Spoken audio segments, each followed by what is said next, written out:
माझ्या बहिणीमुळे मला खूप त्रास झाला. प्रत्येक मुलीची काही स्वप्न असतात, पण देवाने माझी सगळी स्वप्न धुळीस मिळवली. लहान वयातच मी नवरी म्हणून सासरच्या घरी आले. मला लग्नाबद्दल काहीच माहिती नव्हती. तरीही चित्रपट पाहून मला थोडी कल्पना होती की नवरा येणार असतो.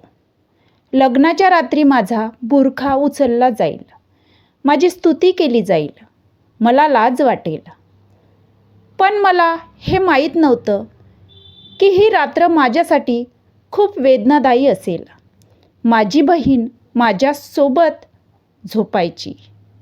ती रात्रभर तिच्या मोबाईलवर अशा प्रकारे बोलायची की मला ऐकूच येणार नाही. पण ती मध्यरात्रीपर्यंत जागी राहून बोलायची. जेव्हा कधी मी तिचा फोन बघायचे तेव्हा ती तो माझ्या कानावरून काढून टाकायची. एका रात्री मी झोपले असताना